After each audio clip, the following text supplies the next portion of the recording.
This is Christian from Valencia National High School, and today you will learn about the guidelines on the use of devices borrowed by you, the learners. Okay, so there are few rules before you can borrow this device.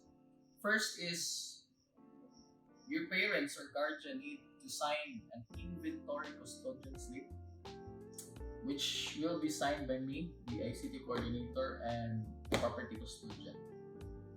So next is your parents or guardian shall take full responsibility in taking care of the devices.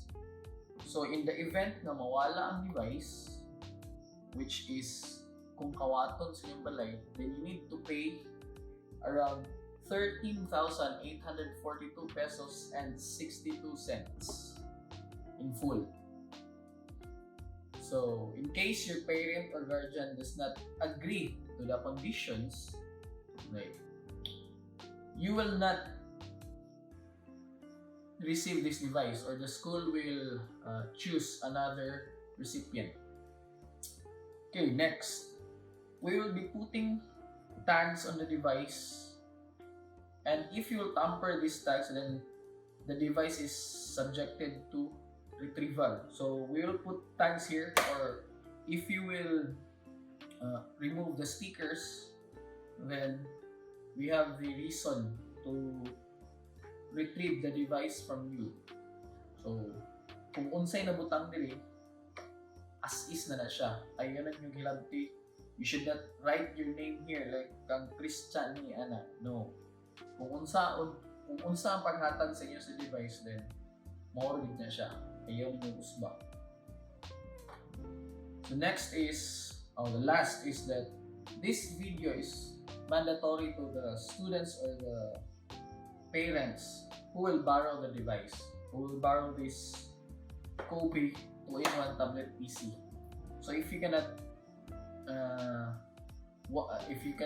watch this video, then dili mo makahulam sa device. Why? Because according to the memo, you need to be trained first before you can use this device properly, or you can borrow this. So next is, so those are the few rules to follow for you to be able to borrow this device. Next, this is the Coby 2-in-1 tablet PC.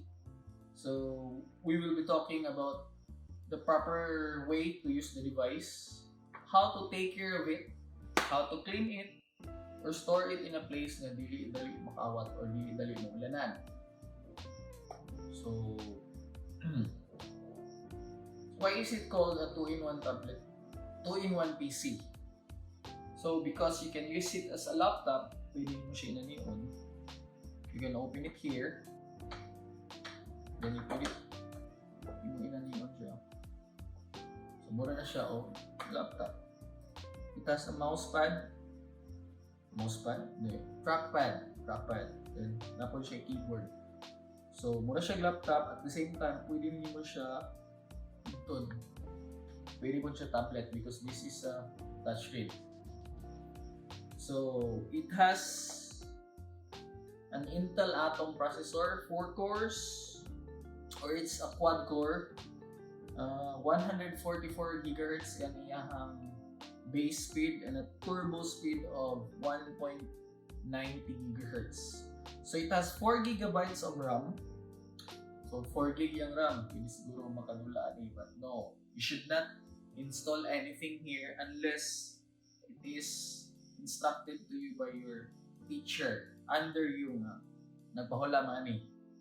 So the screen size is 10.1 inch and has a resolution of 10920 by 1080p. So kung makita niyo sa YouTube, di ba, na 720p na 1080p. So kani siya mo support di siya og 1080p or full HD. Mga tong tawag na. It also has a 4 GB storage. So if in the event na mapuno siya, then you can use the ports here, which is available para sa inyong pagklase. It has a tas sa type A USB port, muna siya ang common port sa atong USB type A. It also has mo support gyapon siya og micro SD. So pwede niyo ibutang if you don't have any USB at home or kung naamoy cellphone nga naapod siya micro SD, pwede na dili ibutang. Okay, next is the 3.5mm jack. So unsa nang 3.5mm jack? Kanang normal sa inyong normal makita ninyo sa inyong headset.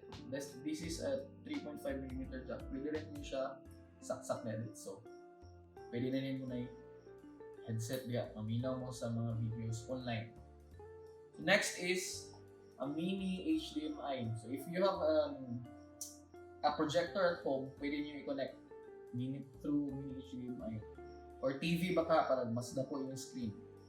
The next is a type C port. Pwede mo if you have a flash drive na type C na siya, pwede diha. At the same time, ang pakapin nga charger ay is type C. So dili siya sa type C mo agi with its adapter. So kung mag-charge mo diha na. Okay. It also has a front cam and a rear camera. So mura gud siya og cellphone. Okay, so I think that's all for the physical aspect of this device. So in the next part of the video, Sir Jeffrey Panigiton will show you or walk you through the laptop kung saan ninyo pag-on, how to navigate inside it. So sa mga dili kabalo kung saan pag-open sa app or kung saan pag-install or uninstall programs, then si Sir Jeffrey ang mag-explain sa inyo. I think that's all. Okay, good day everyone. So I believe Sir Christian already discussed to you the introductions about this orientation. No? So I hope klaro na sa inyo kung anong ginabuhat natin siya nga orientation ay nato pwede mahatag ang inyong mga tablet or mapahulam mga tablet sa inyo. So by the way, I am Jeffrey Panagiton and my task for today is to discuss to you the basic computer operation. And then next to me is Sir Alfred will discuss the maintenance and troubleshooting. Okay, so basic computer operation. So I believe na halos tanan sa inyo is kabalo na gid mo gamit og computer. Pero basin po din nga naapod tay mga kauban sa klase or classmate nato nga dili pa gid sila kabalo mo gamit. So labi na gid tong wala pa gid sila yung mga PC or tablet sa balay. So that is why ginakandak natin siya nga orientation. So dapat kabalo ta mo gamit og computer or laptop para paghatag nato sa mga tablet sa inyo is kabalo pud ta mo gamit, kabalo ta mo amping, di ba? So naa naman adara kabalo ta mo gamit, meaning kabalo ta unsa nato pag-amping ang ato ang nahulman kay dili ba nato ni personal property sa school ni siya ginapahulam lang sa tuwa. Okay, so I will be discussing to you 4 areas. So 5 areas by the way. So first is operating system, next is basic file and directory navigation, third is how to access or research software installed sa tuwang PC, ikapat how to connect devices to internet, and then last basic software operation. Okay, so balik ta sa operating system. So what is operating system? Siguro kabalo naman tanong unsa ang operating system. So by definition guys, operating system is an interface between a computer user and computer hardware. So, it is an interface between the computer user and computer hardware. So kumbaga kita as a user, kung unsa to ang ginakubi-kubian dra sa to ang PC, sa to ang gina-open nga mga file, kanang tanan nato nga kita considered to be as interface. Diba? Kaya kung wala po interface nga itong ma-interact, diba? So unsa na to pag navigate sa itong mga file, unsa na to pagkita sa itong mga file hindi pang save sa itong PC. So basically, operating system is pinaka-basic nga software nga dapat nato i-install sa itong PC. Diba? So useless ang itong computer hardware kung wala naka-install nga software or operating system. Diba? So di man nato siya magamit, di man nato manabigit. Sige, ito ang pwede nato isulod dara, di ba? So there are different types of operating system. Siguro nakatungog naman ta, no? Nakakita na ba mo ani nga mga logo? So Windows 10, Windows 8, Windows XP sa una, karon Windows 10 na pinakabago, Linux, Fedora, Mac OS, Ubuntu. So kani sila guys, mga klase-klase din sila sa operating system. And then by the way, naa tay ginatawag nga paid operating system. Napud tay open source nga mga operating system. So when we say paid OS, so mao ni silang mga operating system nga kinahanglan nato siya paliton, ayan nato siya magamit, di ba? So pinaka basic na gid no ato ginagamit karon is Windows, di ba? So Windows 10, Windows 7, Windows 8, so wala na siguro ako siguro gyapon nagamit mo, pero I think gamay na lang Windows 7. So most is Windows 8 na. And then we have Mac OS, so another paid operating system, di ba? So sa mga Apple nga mga mga laptop o computer. And then we have open source. So pinaka-popular is mga Linux, Ubuntu. So ana sila ng mga operating system is free na siya nga pwede na to magamit. Di ba? So muna sila ang types of operating system. So siguro kabalo naman ta na. The next is the basic file and directory navigation. So by the way, what is file? Diba? So what is file? What is directory? So when we see file, so kanang tanan nga ginasave nato or ginabuhat nato and then gisave nato sa tuang computer. So for example, nagbuhat ta og kanang nagbuhat ta og natay gina-research o gabuhat pa tag article, nagbuhat pa ta og kanang project nato. And then gibutang nato siya or gamit nato nga tools is Microsoft Office application, more specifically in MS Word, di ba? Or PowerPoint presentation gakaita and then gina-save nato na siya. Okay, so kana sila ma-consider nato as file, di ba? So pag-save nato sa to ang mga PC or sa to ang laptop, okay, kana to ang ginabuhat ng mga project, so ma-consider nato na siya as file. So what is directory? So ano siyang directory guys? So let's say for example, di ba? So kani siya nga file nako. So nagbuhat kog file basic computer operating system. So dapat makabalo man ta ning directory navigation. Di ba? Base nunya nga nag-create og file or nag-create og PowerPoint presentation dira, and then nakabalo kung asa nato to siya na save, di ba? So dapat kabalo pud ta mo tan-aw. Okay? So pinaka basic gyud sa, let's say for example kani sa kuha is Windows 10 man, di ba? So kung i-hit nato to ang keyboard Windows E, automatic magawas ang kani File Explorer, di ba? So kung i-click nato si this PC, so nakita nato nga naatay tulo ka partition sa tuang drive, natay drive C, drive D, drive E. So pinaka-basic guys, sa to ang laptop or computer na gitay ginatawag nga desktop. So desktop naa sa to ang kanang tawag na pinaka-common pag makita nato nga interface, makita nato sa tong laptop. Pag i-open nato or i-on nato to ang computer, natay ginatawag nga loads, documents, picture. Okay, so this is an example of directory. Okay, each directory pwede ta maka-create or pwede ta maka-save og mga sa tawag ni file nato.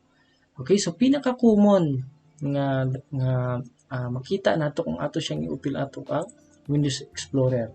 So hit lang ato ang Windows key plus E. So Windows File Explorer, I mean.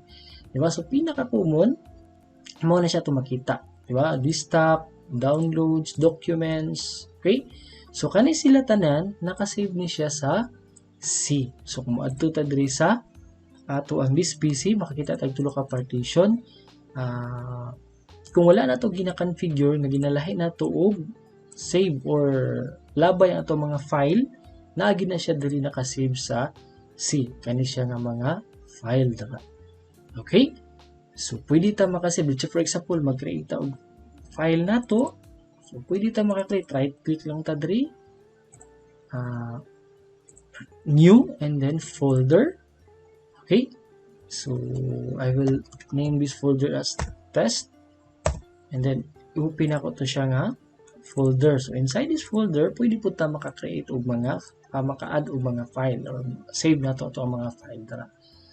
Okay, so that is a file. Okay, so pwede ta maka-save og file. And then what is directory? So directory, by the way, is kani mismo ang atoang makakita mo ani sa babaw kung asa na tadapita. Ani?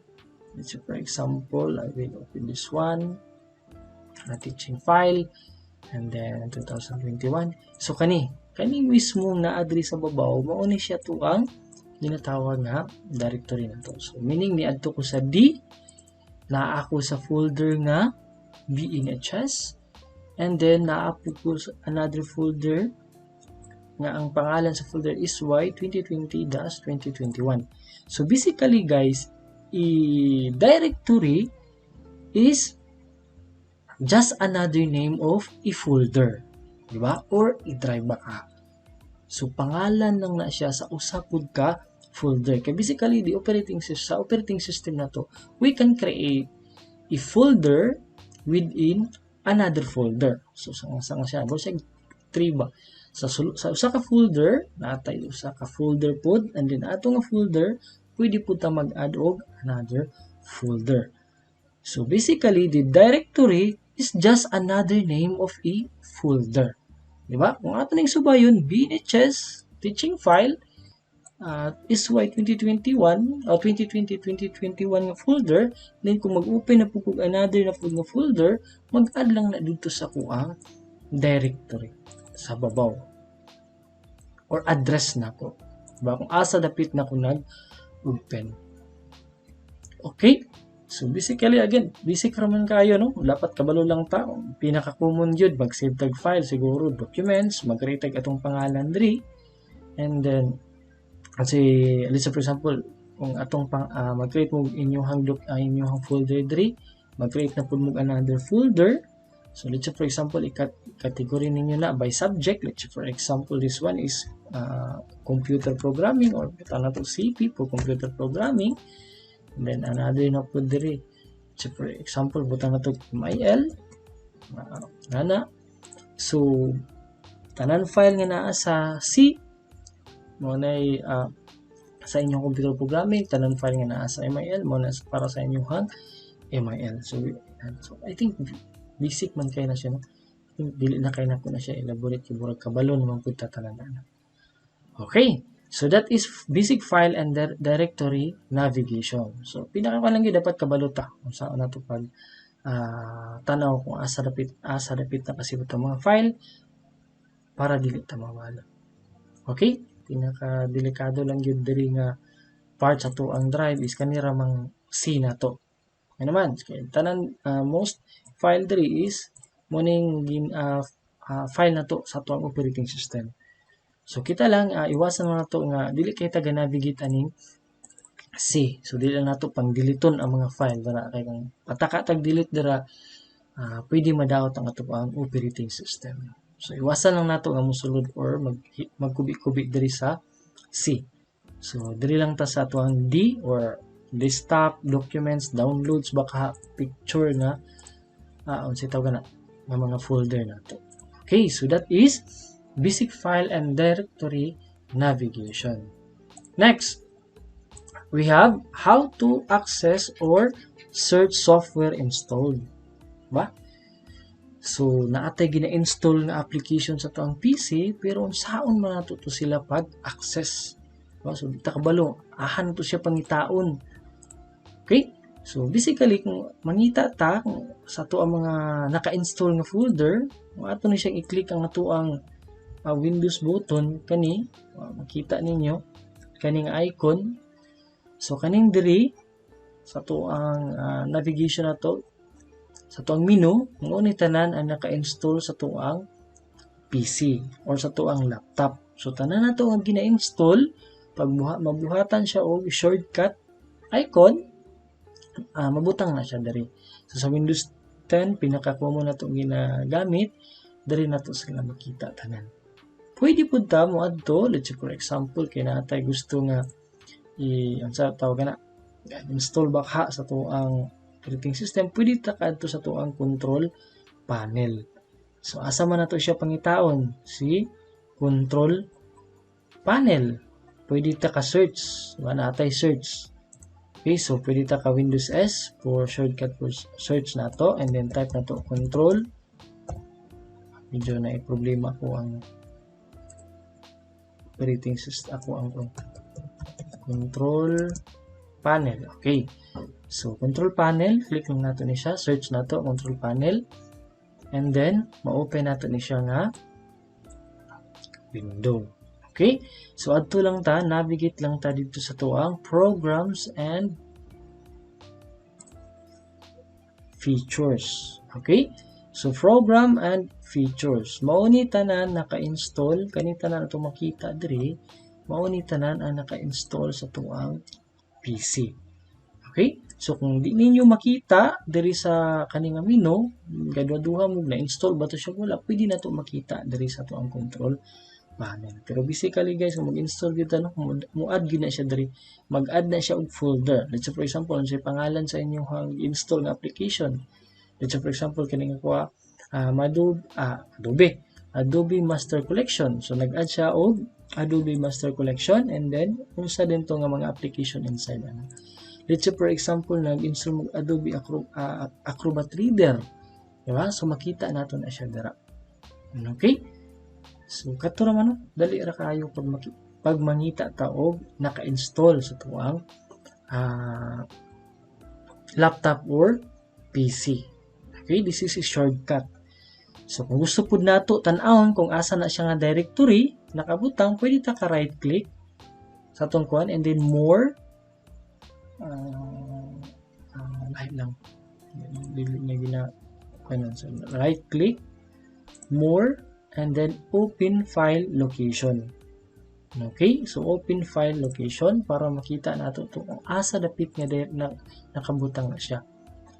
Okay, so program files, naara naghatag siya og shortcut. Okay, so kani pagid ni shortcut, pwede pagid na ako ni siya right click, properties, and then adto ko sa open file location. Kung gusto niyo asa gid siya nga folder nakabutang. So kung adto ko sa ko ang address, so na ako sa program files, na ako sa Binance nga folder. So ako na siyang adtoon, again naka sa program files, naka sa C. So kung mabalik ko, adto ko sa C, program files, and then sige to Binance, so nara, di ba? So kanita na sa ato ang program files, sa ato ang Windows C or sa drive C na to, sorry, mao ni tanan sa atong program files, mao ni dili po mga folder kung makita nato kung unsay naka-install sa tuang PC. So asa nato pwede pangitaon diri sa tuang hit nato ni Windows key. Okay, so asa nato to siya pangitaon kung mabalaan mag navigate mga software nga naka-install sa tuang PC. So first, pwede ta ka hit nato tong Windows nga icon sa tuang keyboard. Okay? So, diri sa ato ang menu, makita nato kung saan naka-install sa ato ang PC. Okay, so usa pa adto ta sa ato ang control panel by searching control panel. Sorry. And this is control. Okay, tara, control panel, and then adto ta sa program and features. So, makita nato tanan diri sa to ang control panel sa program and features nato ang naka-install sa ato ang mga PC.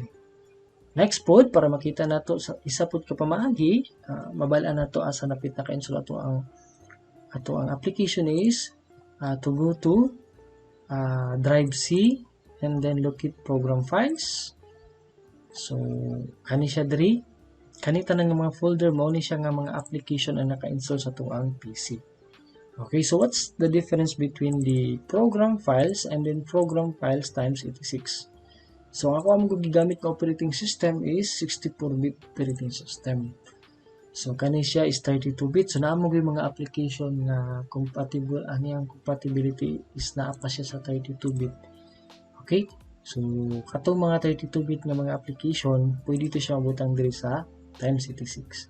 And then ang 64-bit diri pod siya sa program files. So saan po na ito pagkabalo kung ato ang naka-install is 32-bit ba or 64-bit ba? So right click lang ito sa itong PC, properties. Okay, and then makita na to system type is 64-bit operating system. Okay, so that's it. So saan na to pag navigate sa to ang naka-installed nga mga software sa itong PC. Next, ikaupat, how to connect device to the internet. So, pinaka-basic man gid siguro ni no. Yun siya. Kinahanglan na elaborate pa. So, diri sa to ang taskbar. So, taskbar na to, natin makita nga icon diri. So, let's say for example sa ko is connected bang ko. Inani ang makita itong icon. Wi-Fi siya nga ron. So, kung ako ni siyang i-disconnect, so, kung wala tay connection, di ta connected sa internet, basically, this is the icon nga makita nato sa tuang taskbar nato. Okay? So, kani. So, click lang nato ni siya. So, kung naka-wireless ta or Wi-Fi itong gamit, ma-detect niya na dara. Kung sa mga available nato ng mga SSID or Wi-Fi sa tuang palibot. So, pwede i-click lang natin siya and then hit the connect button. So, kung gagamit po tag-wired, so, ato lang isaksak ang ato ang UTP cable sa ato ang Ethernet port. So, ma-change na din siya o katong icon. Naka-wireless ta, pag i-connect na to, ang ato pong makita is connect. Okay? So, pinaka-basic po na siya, no? So, siguro, kani po na itong pang-distribute ng mga PC or tablet is naka-install naman po ilahang mga driver. So I think wala tayong problema ana sa to ang so ang nalang tayo sa nga provider naka Wi-Fi man ta, provide lang tag correct password niya, makakonect ra ta sa tong Wi-Fi. So I think wala may problema nga tong driver. Pero kung if ever manggaling na problema, pwede ta ka right click and then i-troubleshoot nato. Click lang nato ning troubleshoot. So, run siya to ang kani siya nga window and then next lang taani. Mag-diagnose ni siya or i-detect niya ang possible problem sa to ang laptop na dili ka connect sa internet. Okay? So, again, by default, naka-install naman to ang driver. So, I don't think so kung hindi makakunik at internet. Dapat ay problema. Okay, so kung naamang galing, contact lang ninyo para maka-provide me of assistance. Okay, so I think dali ramang kayo na siya, di na siya kinahanglan elaborate. Next is basic software installation. Okay, so basig naa mo i-install pod ng mga application sa tuang mga unit nga ipahulam, pero kuan lang, palala lang, atong gina-install, dapat kato lang mga importante nga ug magamit pud nato sa tuang pagtuon. Okay, so dilibot pasabot hindi pa hulam ta, magpataka na lang tag-install sa tuang tablet. Pero pwede mo ka-explore, pwede niyo matryan og install, no, for the sake of kanang learning siya. Diba? So makatuon ta, try tag-install og application, software para makatuon ta unsaon pag-install. Diba? So di pud siguro nato pwede installan og mga dula, diba? So bawal na siya. Okay, kaya dili naman na siya part sa tuang so, big no-no na siya. So, ito lang mga kinahanglanon nato siguro. Okay, so basic software installation. So, sa may dapat nato. Basic software installation, guys. So, I think, ang pinakakuha lang ganyan, ang uban manggod, mahadlock sila. Kung may tag-install, ang uban kayo, mahadlock mo gunit computer, labi ng first time, di ba? Wala tayo computer sa balay, mahadlock ta mo gamit yung computer, mahadlock ta kay basin maguba. No. Basta ang pingan lang nato, di lang nato siya bundak, di na siya maguba. Okay? So, kung mag-install tag-application, ayaw ka-hadlock. Pwede ta ka-try. Okay? Pwede ta ka-explore. Okay? So, ayaw ka-hadlock. I-try. Dili madaot ang PC, basta di lang na nimo siya binawangan. Basta software po yung madaot sa to ang tablet, ito problema. Gawas na lang kung hardware. Okay? May tag-software, ma-repair nato na siya. Okay, so dili ta katuon no kung dili ta magsige di ta katuon kung atong ipakwan at mahadlok ta. Di ba? So ano to pagkatuon kung mahadlok ta? So kung natay pwede mo ka-explore o install, di ba? Sa mo yung mga user trial, let's say for example gusto mo mag-install og browser, player ba kaha or unsa maski unsa nga gamit ninyo sa inyong pagtuon, pwede na siya. Okay, so mag-demonstrate ko sa inyo unsay basic sa ano to pag-install o application. So unsa man ngita sa ko pwede natin install. So in my case, sa example natin, nangita tag pwede nito ma-install rin. Okay, Firefox. What if gusto ta mag-install og Firefox? So again, paalala lang, ayaw lang good kahadlok yun. Basic raman kayo installation. Actually, click lang gid atong buhaton ani. Okay, so let's say for example guys, nato application Firefox setup. So mo ni siya ako ang install pa ani nga PC kay wala pa man koy Firefox. So kung atong tanawon diri, hit na ko ako atong menu diri. Wala koy Firefox nga naana day siya. Okay, kaya na lang Firefox. Okay. So in my case, ang atong gamiton nga installer is Firefox. So right click lang ta. Okay, so para sa ko guys, naanad ko nga mag right click ko kung ako install, right click and then run as administrator. Right click ta, pwede ta open or run as administrator. So for me, run as admin. And then magawas din siya nga pop up. Do you want to allow this app to make changes to your device? Of course, yes. And then sulat lang ta kadjot.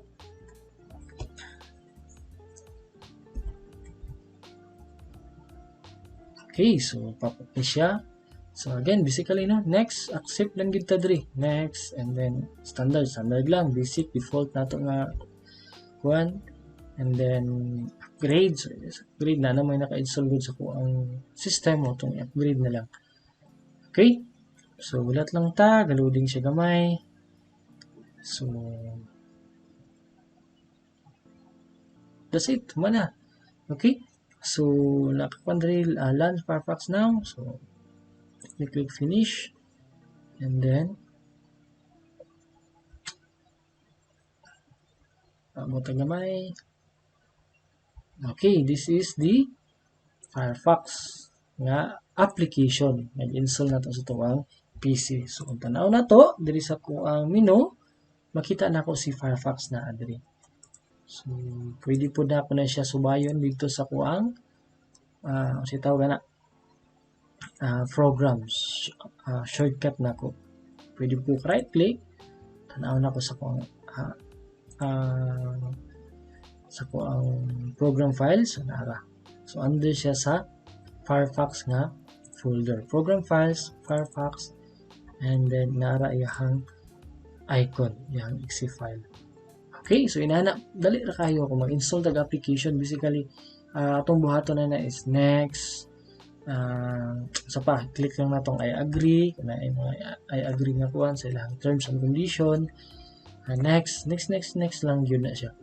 So napoy uban mga kinahanglag mga kuan pero kasagara inana ra gyud. Depende po siguro sa software nga atong gina-install.